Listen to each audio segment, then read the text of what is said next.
Parunāsimies par noteicošo skaitlīti, jeb par dvēseles skaitli, kā nu kurš numerologs sauc šo te skaitlīti. Tātad, tad, kad mēs sarēķinām visus savus dzimšanas datuma skaitlīšus savā starpā kopā, reducējam to līdz vienciparu skaitlītim, tad mēs varam uzzināt savu noteicošo skaitli, jeb dvēseles skaitli. Un sāksim mēs ar noteicošo skaitli 2. Skaitlis 2 ir dvēseles skaitlis, un šiem cilvēkiem ļoti palīdz viņu intuīcija pie nosacījuma, ja viņi tai iemācās uzticēties.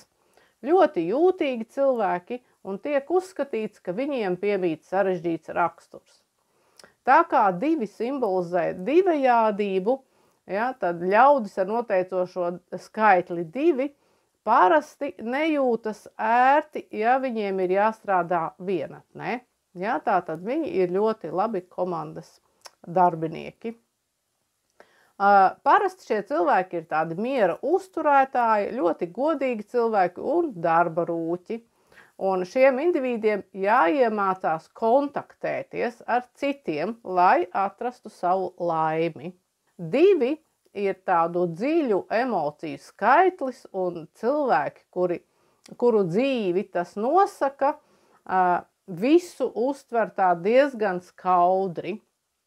Un viņiem ir ļoti viegli pielāgoties un patīk būt draugos ar visiem. Šie ļaudis reizēm lēni progresē, tomēr dara to apzināti un diezgan noteikti. Cilvēki ar noteicošo skaitli 2 ir ļoti taktiski un diplomātiski. Viņi mēdz daudz dot un panāk sev vēlamo tieši caur savu gudrību. Viņiem raksturīgs vēl ir dāsnums, un šie cilvēki negaida neko pretī. Ja? Un šīs īpašības dēļ viņi ir ļoti uzticami cilvēki. Un cilvēki ar šīs skaitļa vibrācijām ir mākslinieciski, ļoti romantiski un apveltīti ar ļoti labu iztēli. Un šis skaitlis saistās drīzāk ar sirdi nekā ar prātu, jo šie cilvēki ir ļoti līdzjūtīgi, nesautīgi un tiešām spēj pieķerties, ja, un ļoti piekāpīgi, ļoti padevīgi un ļoti viegli pakļaujas citu cilvēku ietekmei. Mēdz būt pārlieku jūtīgi, un dēļ tā var kļūt līdz izmisumam nelaimīgi un tādi grūtsirdīgi. Ja? Un sevišķi saskaroties ar apkārtējo nepatiku vai atrodoties tādā nedraudzīgā vidē. Un šiem cilvēkiem nepatīk tātad nemiers, ja? Un teiksim, tāds haoss. Ja, viņi vienmēr meklēs līdzsvaru, un viņi ir ļoti laipni, maigi, uzticami, centīgi un līdzjūtīgi cilvēki, ja, un tiešām viņiem ir raksturīga tāda ļoti nesautīga un cēla rīcība attiecībā pret citiem cilvēkiem, ja, ļaujot tādā veidā savam ego saplūst ar apkārtējiem. Ja, īpaši, kad ir tas vēlams vai kad tas ir nepieciešams. Ja? Un šiem cilvēkiem jāļauj attīstīties pašiem savā dabas dotajā tempā, un šajā procesā viņi ļoti labprāt apvienojas arī ar citiem cilvēkiem. Šādi cilvēki ir īpaši cienījami, un viņiem nepatīk, ja kāds apšauba viņu godīgumu. Ja? Un tas tiešām viņus var aizskart līdz tādam sirds dziļumiem. Šiem cilvēkiem jāļauj attīstīties tātad savā tempā, ja, nedrīkst viņus steidzināt, jo viņi pieņem lēni savus lēmumus, bet pamatīgi. Mēdz gan šaubīties, ja, kā jau duāls skaitlis. Un skaitlim 2 ir divējādības tāds simbols, ja, un reizēm tā varā esošie ir spējīgi un tādi pārliecināti, bet reizēm ļoti rezervēti un kautrīgi.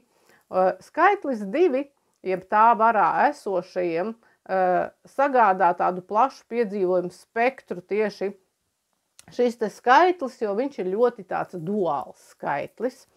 Ja? Un cilvēki, kuru vibrācijas rezonē ar skaitli 2, saista savu dzīvi ar daudziem un dažādiem cilvēkiem un piedzīvo ļoti daudz un dažādus apstākļus dzīvē. Viņi ir ļoti viegli tādi veidoti, ļoti iejūtīgi, gaisīgi cilvēki, ja? Un ļoti pakļāvīgi. Ja? Nu, pilnīgi tā kā ūdens traukā. Ja? Viņi ļoti pilnīgi piekļaujas struktūrai, ja? Vai piekļaujas vai iekļaujas, tā pareizāk būtu teikt. Ja? Vienalga kāds trauks būtu kantains vai apaļš vai trīsstūrains, viņi ieņems šī trauka formu. Ja?